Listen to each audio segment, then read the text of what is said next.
Good morning, welcome to Gupta commerce classes. One day one chapter scheme में आपका स्वागत है। आज बिजनेस स्टडी का 10th डे, 10वां दिन, और आज की चैप्टर का नाम है स्टाफिंग, नियुक्तिकरण। पहला प्रश्न लिखिए, नियुक्तिकरण किसे कहते हैं? What do you mean by staffing? Write the characteristics. नियुक्तिकरण किसे कहते हैं, इसकी विशेषताएं बताओ। What do you mean by staffing? Write the characteristics.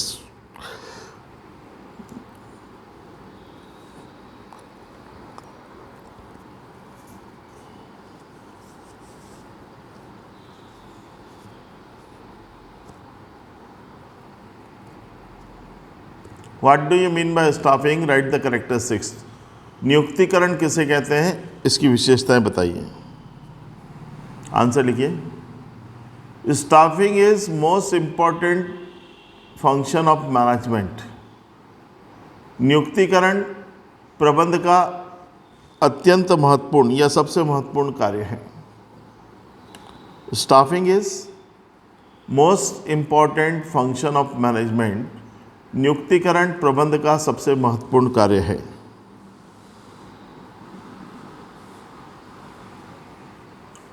All the activities, वे समस्त क्रियाएं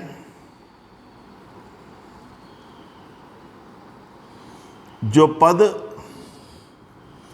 तथा व्यक्ति में सामंजस्य स्थापित करती है, वे समस्त क्रियाएं, all those activities who create coordination, who create coordination between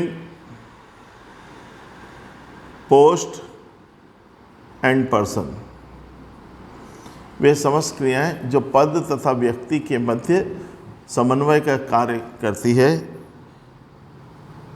क्रियाएं करती है।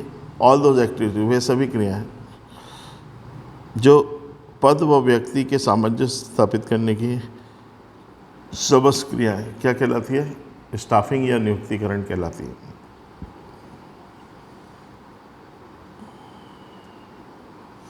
अंडर द स्टाफिंग, नियुक्तिकरण के अंतर्गत, अंडर द स्टाफिंग या स्टाफिंग इंक्लूड्स, ऐसे लिख सकते हैं। नियुक्तिकरण के अंतर्गत रिक्रूटमेंट, भर्ती, सिलेक्शन, चयन, रिक्रूटमेंट, भर्ती, सिलेक्शन, चयन, ट्रेनिंग, प्रशिक्षण,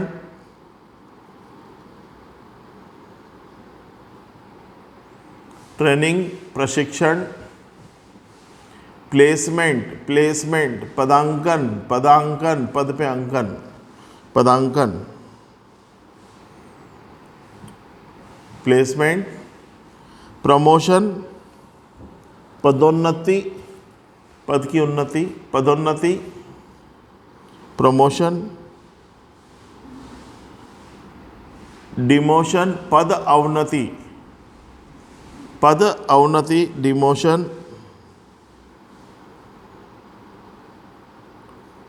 डेवलपमेंट एसेट्रा, तथा विकास आदि,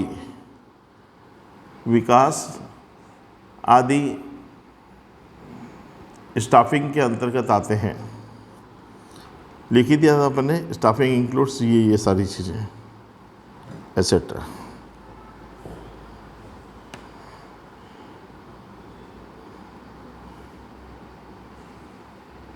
it is also known as man power management. It is also known as, इसे मानव शक्ति प्रबंध भी कहते हैं। मानव शक्ति प्रबंध, it is also known as man power management.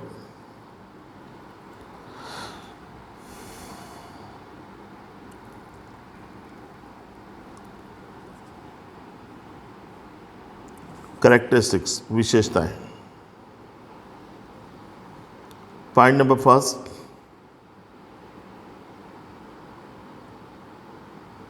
Continuous function of management, प्रबंध का सतत कार्य।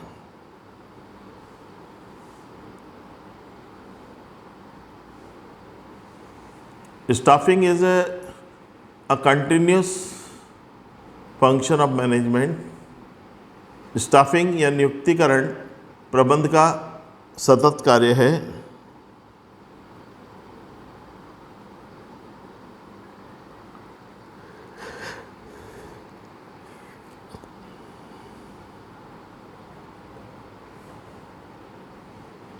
अंडर द स्टाफिंग, नियुक्तिकरण के अंतर्गत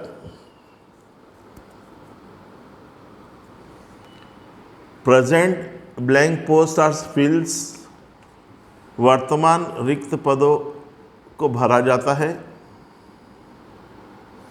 present blank posts are filled and तथा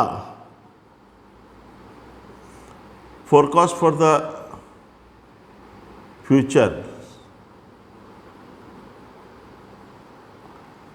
एंड तथा भविष्य का अनुमान लगाकर उसकी पूर्ति के प्रयास की जाते हैं। And try to fulfilment of future requirements, future requirements. दूसरा पॉइंट लिखिए, इम्पॉर्टेंट फंक्शन, महत्वपूर्ण कार्य।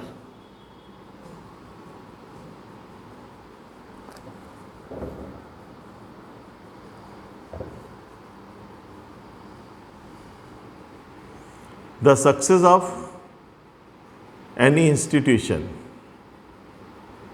Is depend on the man power of the institution. किसी भी फर्म की सफलता उसके मानव शक्ति पर निर्भर करती है। The success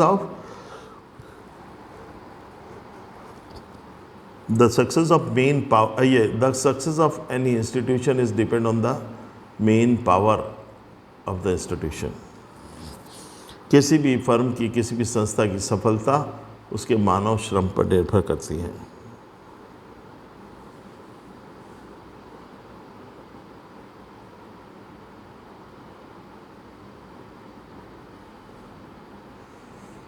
in large scale industries,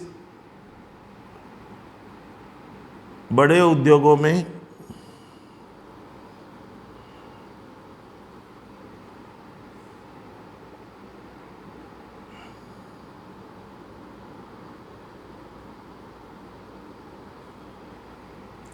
personal department is separately established. Personal department, बड़े उद्योगों में कर्मचारी विभाग की स्थापना अलग से की जाती है।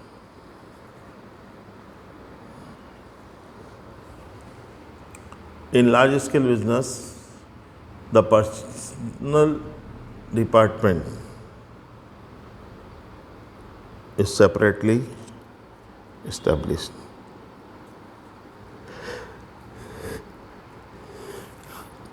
बड़े उद्योगों में कर्मचारी विभाग अलग से स्थापित किया जाता है। whose function is, जिसका कार्य अरेंजमेंट ऑफ मेन पावर या अरेंजमेंट ऑफ एम्प्लॉइज, कर्मचारियों की व्यवस्था करना होता है।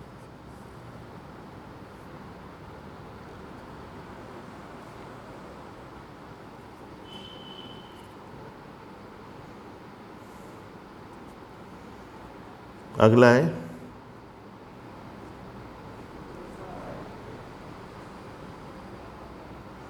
सभी प्रबंधकीय स्तरों पर आवश्यकता।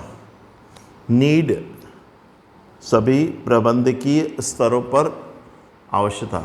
Need at all managerial levels, needed at all managerial levels, सभी प्रबंधकीय स्तरों पर आवश्यकता है।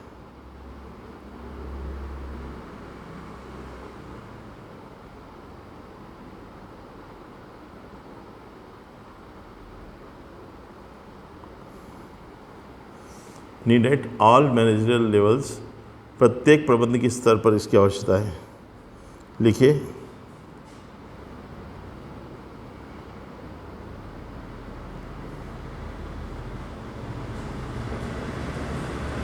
The need of human resources, मानव संसाधन की आवश्यकता प्रबंध के हर लेवल पर, हर स्तर पर होती है। The need of human resources is being realized at all level of managements.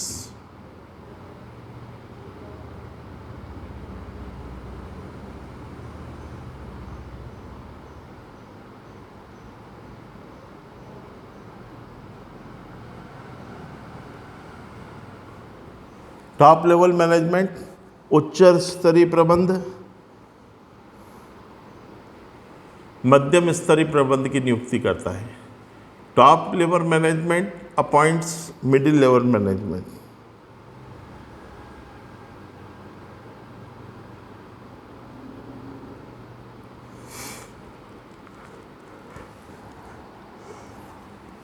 Middle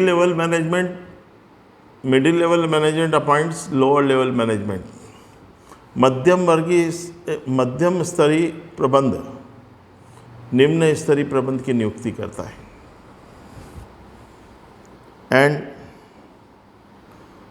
lower level management appoint their subordinates, तथा निम्न वर्गीय प्रबंध अपने अधीनस्थों की नियुक्ति करता है। वर्कर्स अपने अधीनस्थों की नियुक्ति करता है। Lower level management appoint their subordinates और अपॉइंट द वर्कर्स, कर्मचारी की नियुक्ति करता है।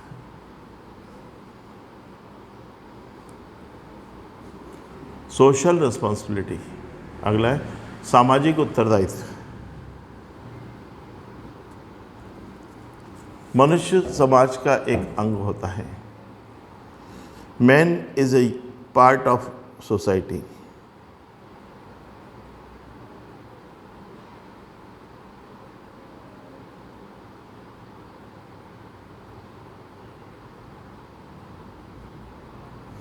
Man is a unit of society.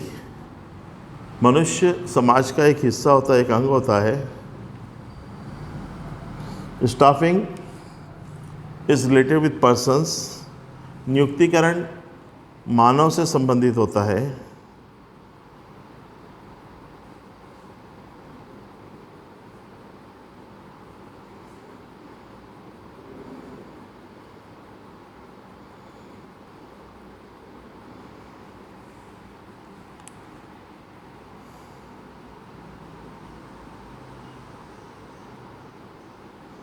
Staffing generates employment, नियुक्तिकरण से रोजगार उत्पन्न होता है,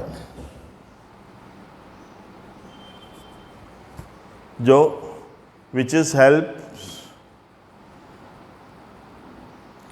हेल्प्स नेशन डायरेक्टली और इनडायरेक्टली, जिससे प्रत्यक्ष या अप्रत्यक्ष रूप से देश को लाभ होता है।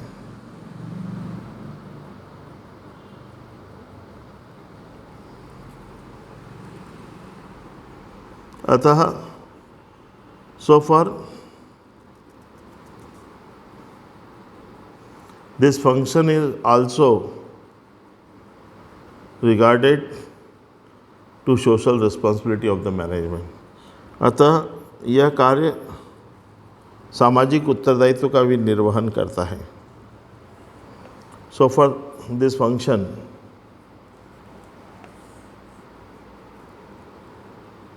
and this function is also regarded as social responsibility of management. social responsibility of management। ये हो गया आपका ठीक है।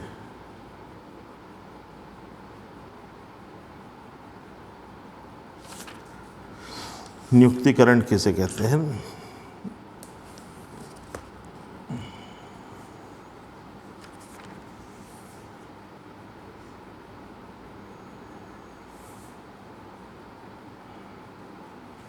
अब लिखिए, explain the procedure of staffing. अगला प्रश्न है, नियुक्तिकरण की प्रक्रिया को समझाइए। Explain the procedure of staffing.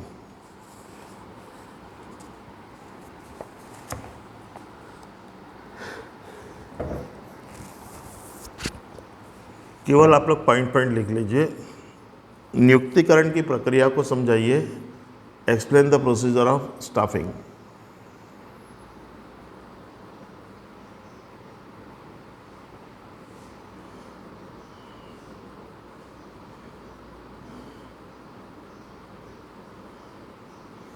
Point number first, human resources planning, HUMN, human resources planning, मानव संसाधन नियोजन।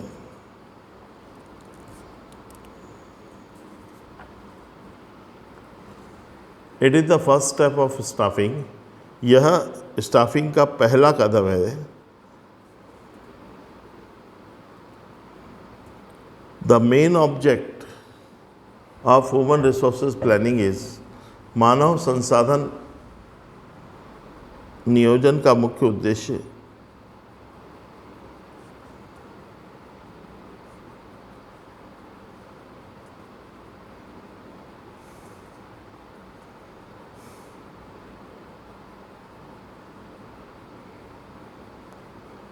इसका उद्देश्य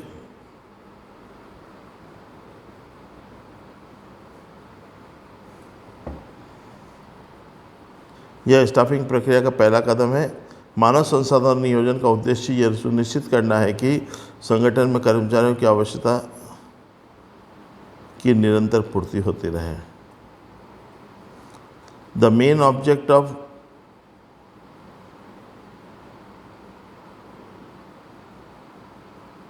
स्टाफिंग इज, नियुक्तिकरण का मुख्य उद्देश्य to providing employees according to the requirement of the institution, संस्था के आवश्यकता अनुसार कर्मचारियों को उपलब्ध करवाना।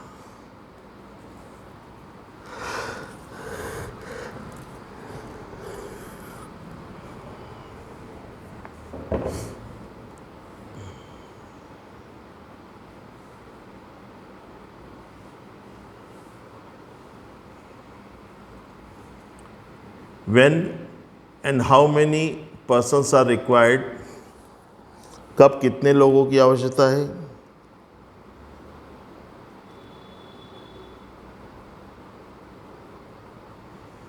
What will be the ability, experience and qualities, उनकी योग्यता,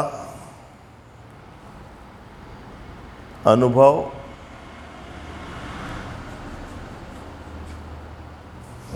तथा गुण क्या होने चाहिए। What will be the qualification, experience and qualities,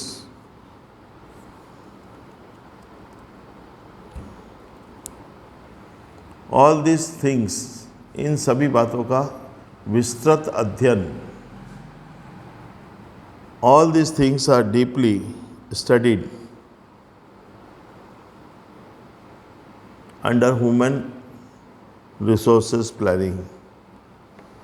इन बातों का गहन अध्ययन मानव संसाधन नियोजन के अंतर्गत किया जाता है।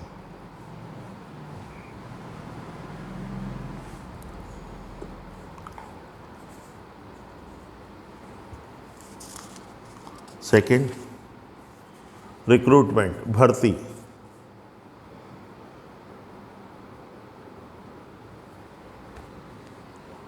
सेकेंड पॉइंट, रिक्रूटमेंट, भर्ती। सर्चिंग ऑफ इंटरेस्टेड पर्सन्स, किसी कार्य विशेष को करने के इच्छुक व्यक्तियों का पता लगाना। The searching of interested persons for doing the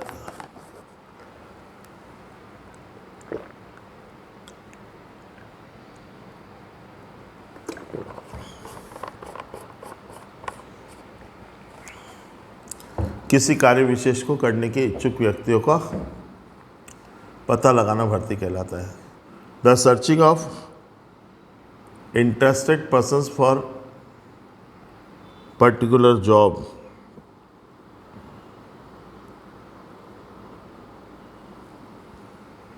is called recruitment.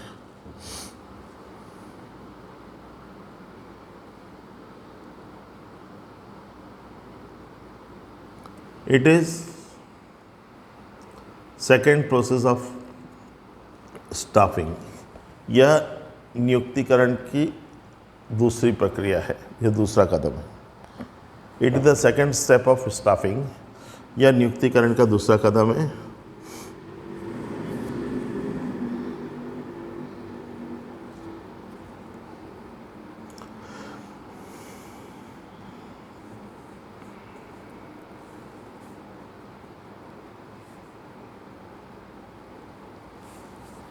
There are two sources of recruitment. भर्ती के दो स्रोत होते हैं, internal source and external source, आंतरिक स्रोत एवं बाह्य स्रोत।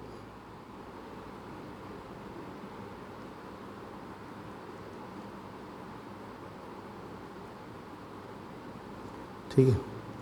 तीसरा, थर्ड, सिलेक्शन, चयन। It is the third step of staffing. यह नियुक्तिकरण का तीसरा कदम है।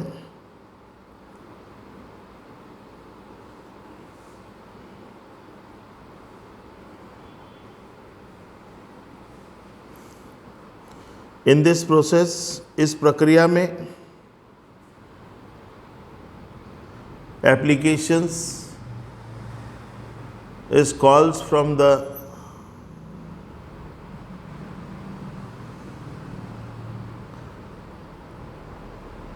recruit persons। इसके अंतर्गत प्रत्याशियों से आवेदन आमंत्रित की जाते हैं, एप्लीकेशंस इनवाइट्स की जाती हैं।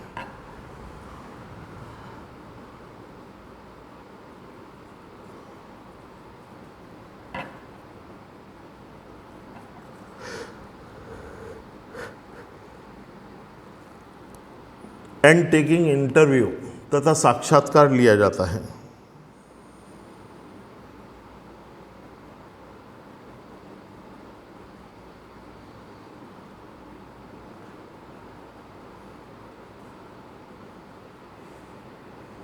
पैराग्राफ चेंज करके लिखिए। Selection is a procedure in which, चयन उस प्रक्रिया को कहते हैं जिसके द्वारा, in which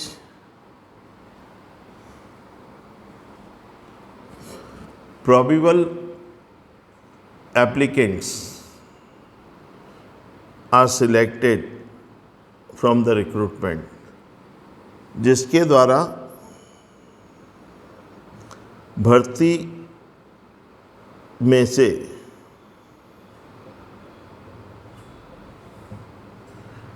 योग्य व्यक्तियों का चयन किया जाता है।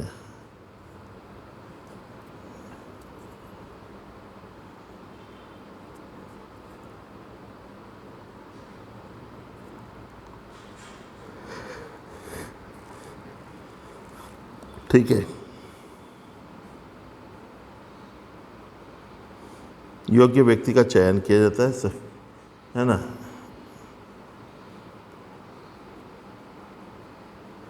And selected persons are appointed by the institutions। तथा चयनित व्यक्तियों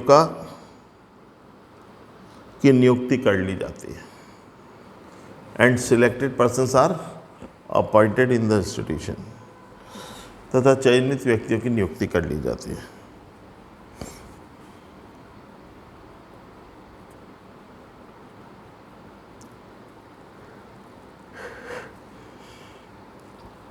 अगला पॉइंट है induction and orientation.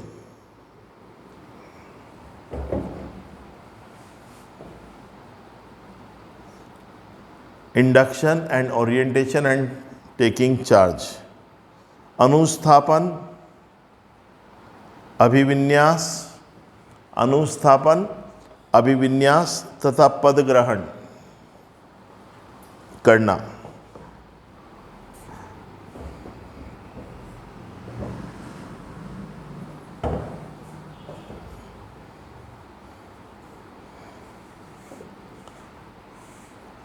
Introduction of new persons with the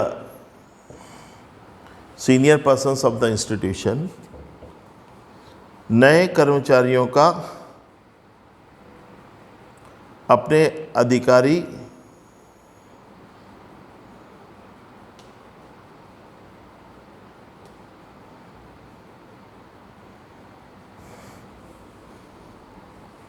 नए कर्मचारी एवं अधिकारियों का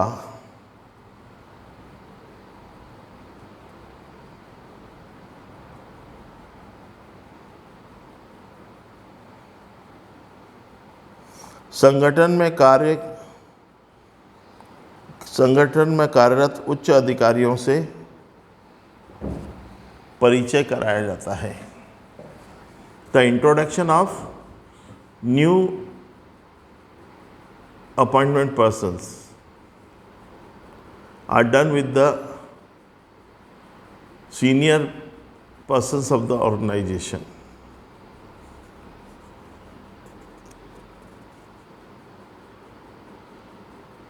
is called induction, उसे अनुस्थापन कहते हैं।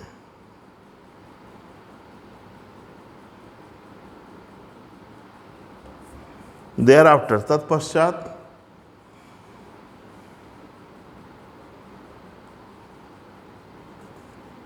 उन्हें कार्यस्थल पर लाया जाता है। thereafter they brought on the working place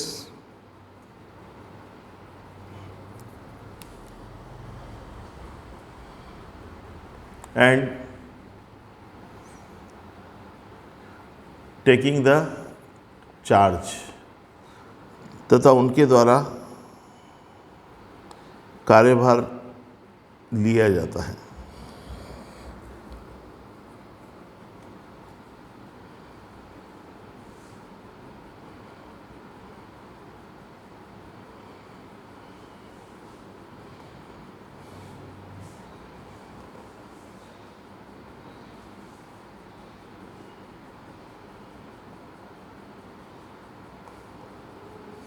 चयनित व्यक्ति पदभार को ग्रहण कर लेता है। Selected persons take over the charge.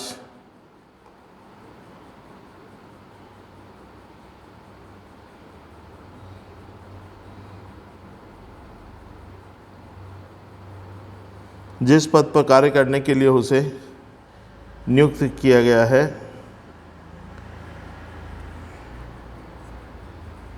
He taking the charge, बस वह अपना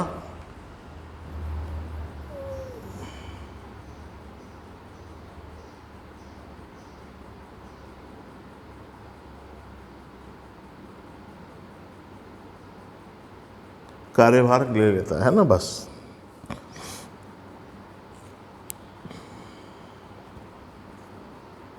जिसे प्लेसमेंट कहते हैं, विच इज कॉल्ड प्लेसमेंट। वो चार्ज ले लेता है, दैट इज कॉल्ड प्लेसमेंट, उसका प्लेसमेंट हो गया। उसके बाद 5th पॉइंट आता है अगला, ट्रेनिंग, प्रशिक्षण। ट्रेनिंग, प्रशिक्षण।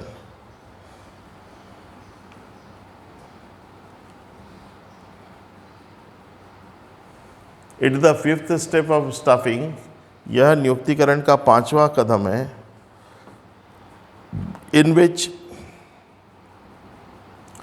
Training is provided to the new employees, नए कर्मचारियों को प्रशिक्षण दिया जाता है।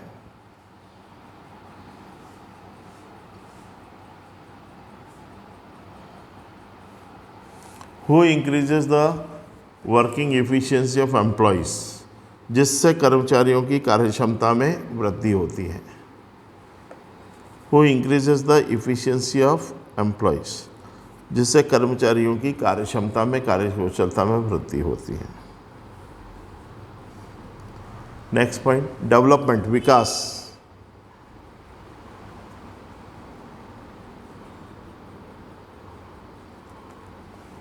Development means continue study and go forward.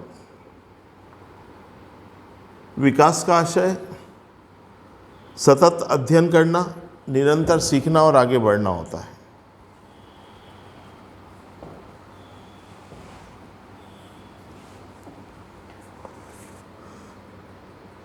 विकास का आशय लगातार सीखना कोई चीज़ और आगे बढ़ना होता है।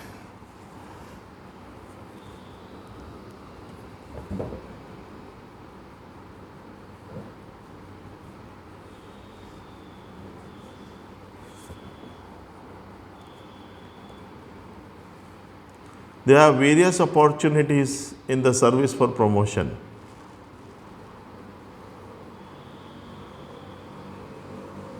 कर्मचारी को अपने सेवा काल में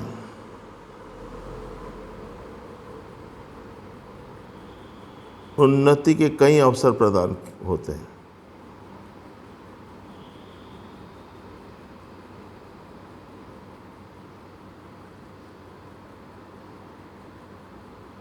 परंतु व्यक्ति को अपने जीवन काल में कई उन्नति के अवसर प्राप्त होते हैं, अपॉर्चुनिटीज मिलती है।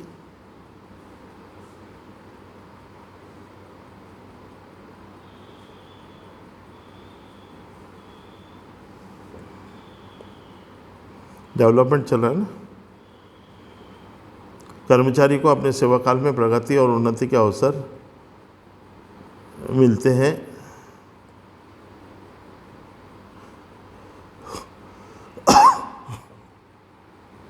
It is the 6th step of staffing, यह नियुक्तिकरण का 6ठा कदम है। थोड़ा सा जल्दी हो। 7वां, निष्पादन मूल्यांकन, परफॉर्मेंस PERFORMANCE, परफॉर्मेंस, निष्पादन मूल्यांकन, परफॉर्मेंस इवैल्यूएशन।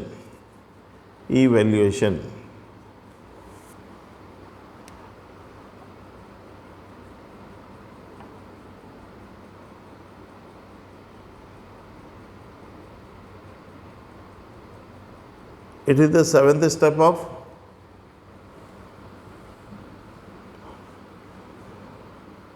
स्टाफिंग। यह नियुक्तिकरण के सात्विक प्रक्रिया है।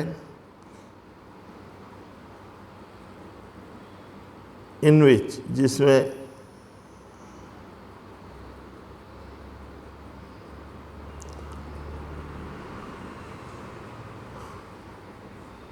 परफॉर्मेंस इज वैल्यूड, इसमें कर्मचारी के निष्पादन का, कर्मचारी के कार्यों का मूल्यांकन किया जाता है। In which performance of employees are इवैल्यूड।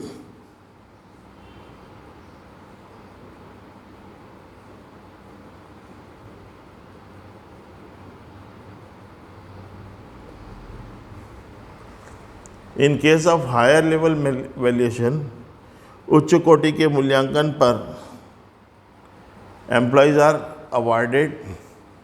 यदि कर्मचारी ने अधिक कार्य किया है, अच्छा कार्य किया है, उसका वैल्यूएशन, मूल्यांकन हायर होता है, उच्च मूल्यांकन की दशा में उसे पुरस्कृत किया जाता है। Is awarded by gift, bonus etcetera. And in lower category valuation, यदि उसका निम्न कोटि का मूल्यांकन है, then इम्प्रूवमेंटल स्टेप्स आर टेकन, तो उसमें सुधारात्मक उपाय अपनाए जाते हैं।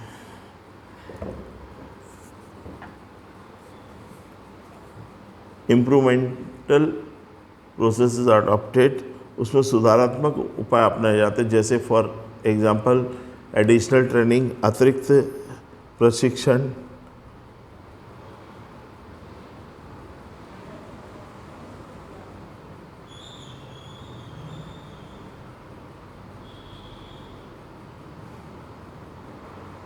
नवा है मतलब अगला है स्थानांतरण, ट्रांसफर।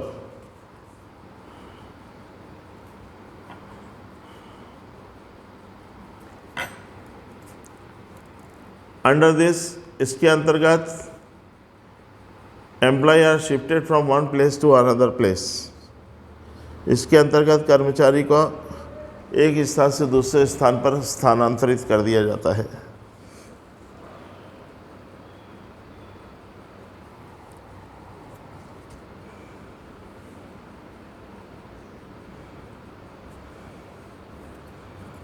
प्रमोशन, पदोन्नति, प्रमोशन, पदोन्नति।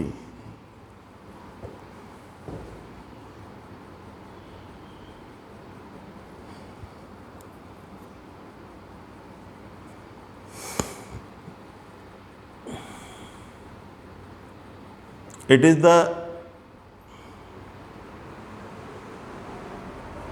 ड्यूटी ऑफ मैनेजमेंट, यह प्रबंध का कर्तव्य बनता है कि they provided opportunities to the employees, कि वे कर्मचारियों को आगे बढ़ने के अवसर प्रदान करें। They should provided opportunity to the workers.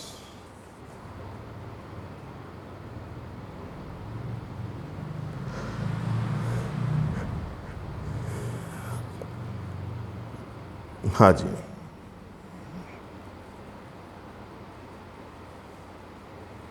when the post of employees are increases, जब कर्मचारियों के पद में वृद्धि होती है, then their liabilities are also increases, तो उनका दायित्व भी बढ़ जाता है। then their liabilities are also increases।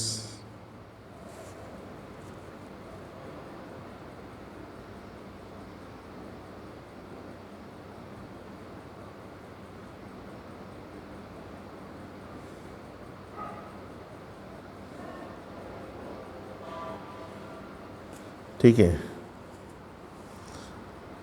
Remuneration, पारिश्रमिक,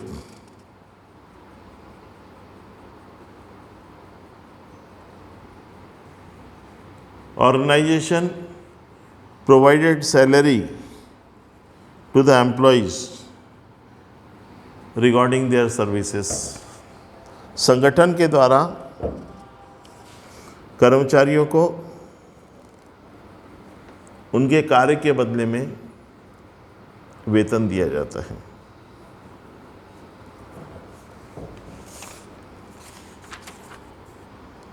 ठीक है, बस बहुत है इतना। अगला क्वेश्चन लिख लीजिए। What do you mean bye recruitment, भर्ती किसे कहते हैं? Explain the source of recruitment, भर्ती के स्रोत बताओ। What do you mean bye recruitment, explain the sources of recruitment, भर्ती किसे कहते हैं, इसके स्रोत बताओ। लिखो। किसी कार्य को करने के इच्छुक व्यक्तियों का पता लगाना, searching of interested persons, searching of interested person for doing the particular job,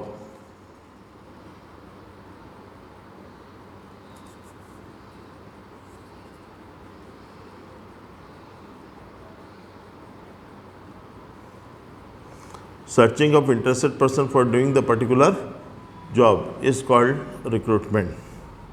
किसी कार्य को करने के इच्छुक व्यक्तियों का पता लगाना क्या कहलाता है? भर्ती कहलाता है।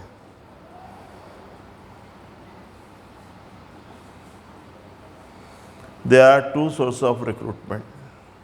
भर्ती के दो स्रोत होते हैं। Number 1,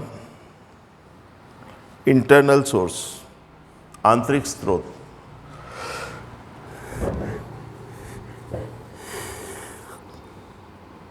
When employees are recruit,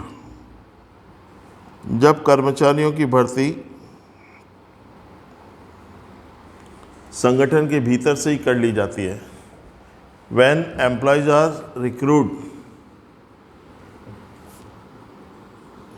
in organization, under the organization, in the organization, यदि कर्मचारी की नियुक्ति संगठन के अंदर से कर ली जाती है तो उसे भर्ती कहते हैं। Is called recruitment.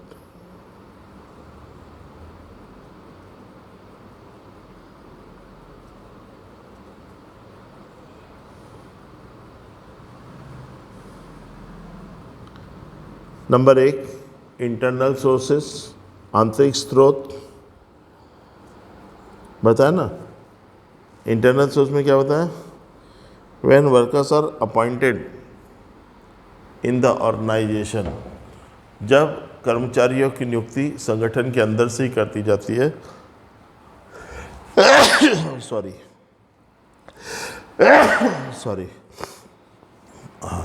तो उसे आंतरिक स्रोत कहते हैं, इंटरनल सोर्स। जैसे point number A,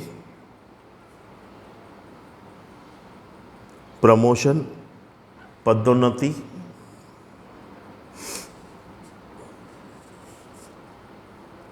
second, transfer, स्थानांतरण। डिमोशन, पद अवनति। ABC 3 हो गए। प्रमोशन, डिमोशन, ट्रांसफर, पदोन्नति, पदोन्नति, स्थानांतरण। एडजस्टमेंट ऑफ सरप्लस एम्प्लॉय, अतिरिक्त कर्मचारियों का समायोजन। एंड एक्स एम्प्लॉय, पूर्व कर्मचारी। रिक्रूटमेंट ऑफ एक्स एम्प्लॉय, पूर्व कर्मचारी की भर्ती। ठीक है। अब सेकेंड पॉइंट डालो, एक्सटर्नल सोर्सेस ऑफ रिक्रूटमेंट, भर्ती के बाह्य स्रोत।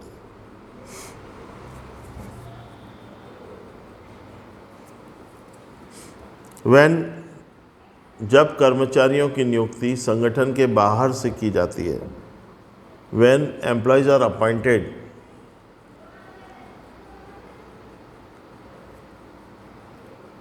फ्रॉम आउट ऑफ ऑर्गेनाइजेशन,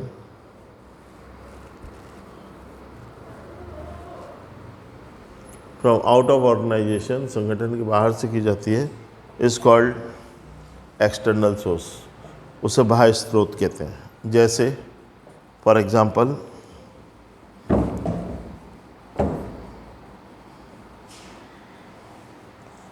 सेवानिवृत्त सैन्य कर्मचारी की नियुक्ति, अपॉइंटमेंट ऑफ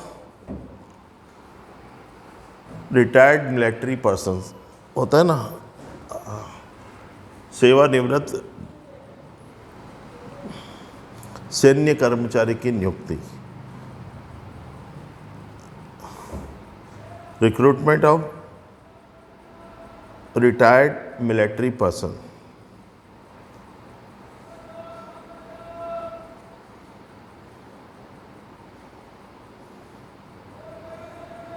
तो क्या होता बेटा?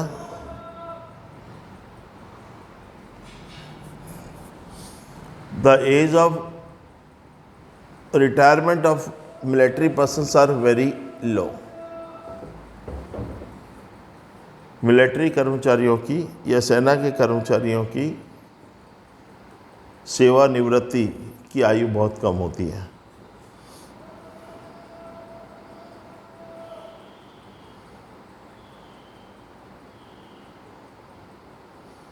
Management are interested for such type of persons in the job. प्रबंधक ऐसे व्यक्तियों को भर्ती करना पसंद करते हैं बिकॉज क्योंकि they are very discipline hard worker and hard worker, क्योंकि वे अनुशासित और मेहनती होते हैं। They are very discipline and hard worker, ये बहुत अनुशासित एवं एक सूत्र होते हैं। सेकेंड, भूतपूर्व कर्मचारियों की पुनर्नियुक्ति, reappointment of ex employees. Reappointment of ex employees, भूतपूर्व कर्मचारियों की पुनर्नियुक्ति। समझ गए ना? जब कोई व्यक्ति काम छोड़ के चला जाता है, when an employ leave from the firm, जब कोई कर्मचारी फर्म छोड़कर चला जाता है, that person is called ex employ. तो वह व्यक्ति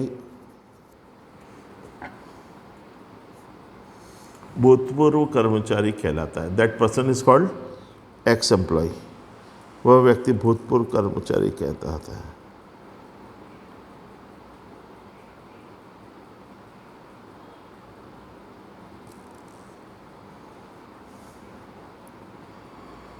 ठीक है ना?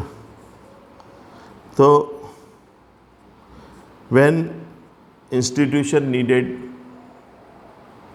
एम्प्लॉयज़, जब संस्था को कर्मचारियों की आवश्यकता होती है, they can appoint from the ex employees, वे भूतपूर्व कर्मचारियों से नियुक्ति कर लेते हैं।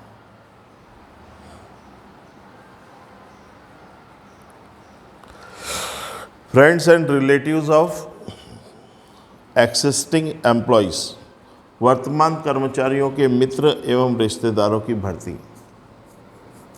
Recruitment of friends and relatives of existence employees, वर्तमान कर्मचारियों के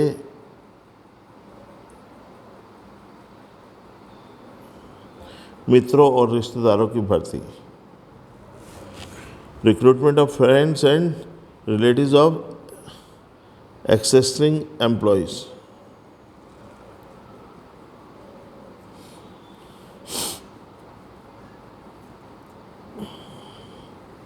बेटा, blank post can fill up through, रिक्त पदों की पूर्ति वर्तमान में कार्यरत कर्मचारियों के रिश्तेदारों से भी की जा सकती है। Blank post can be fill up from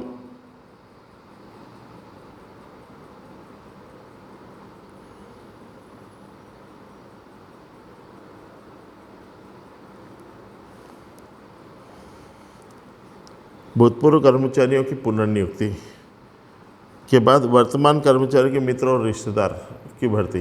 recruitment of friends and relatives of existing employees,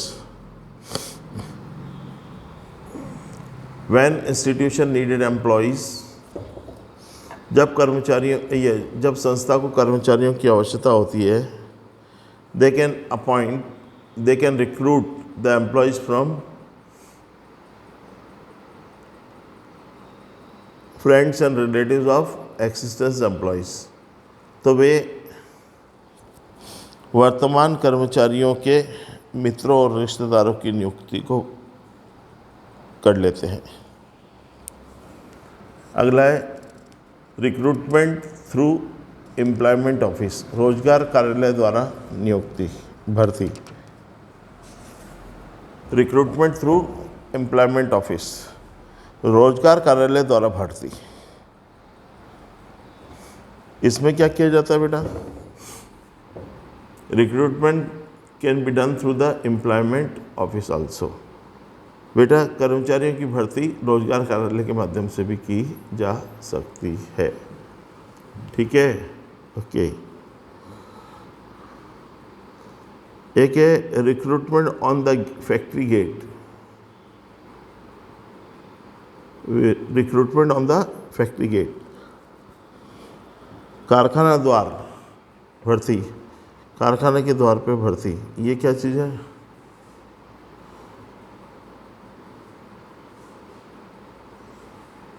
बेटा institution can recruit the persons application taking from the factory gate.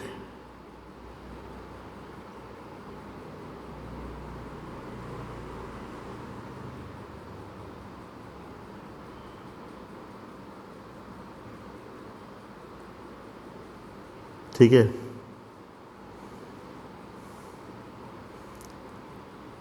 Recruitment on the factory gate, on the gate of factory, factory gate पर वो notice चिपका देते हैं और वहीं से application लेके भर्ती कर ली जाती है, आवेदन लेकर। ठीक है,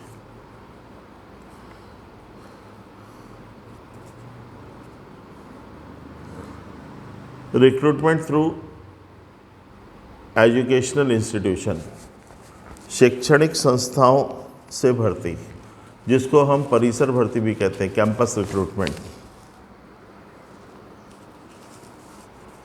कैंपस रिक्रूटमेंट लिख लो, परिसर भर्ती।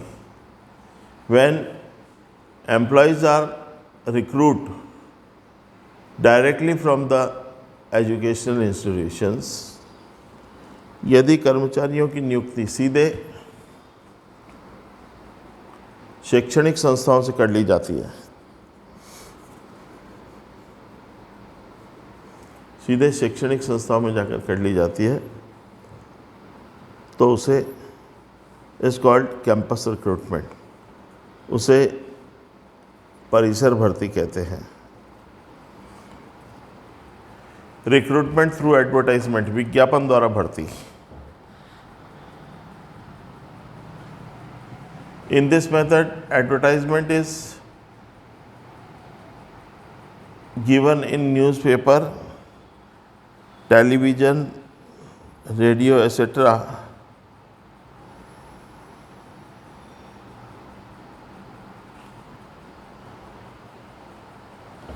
इस विधि में समाचार पत्रों, रेडियो, टेलीविज़न आदि पर विज्ञापन देकर भी कर्मचारियों की भर्ती की जा सकती है, की जाती है ना। तो बेटा ये हुआ एक आपका रिक्रूटमेंट, भर्ती।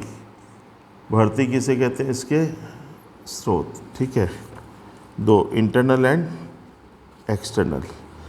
अब इसमें जो है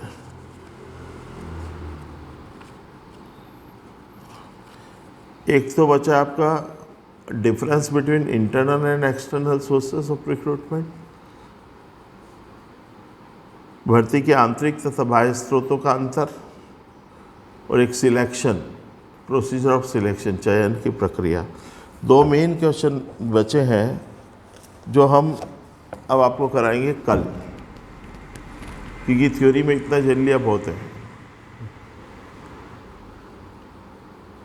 ये याद करना पड़ेगा बेटा, नींद तो आती है, मेरे को भी आती है साथ में, हो ठीक। खैर, अब ये तो अपना 10वां दिन था।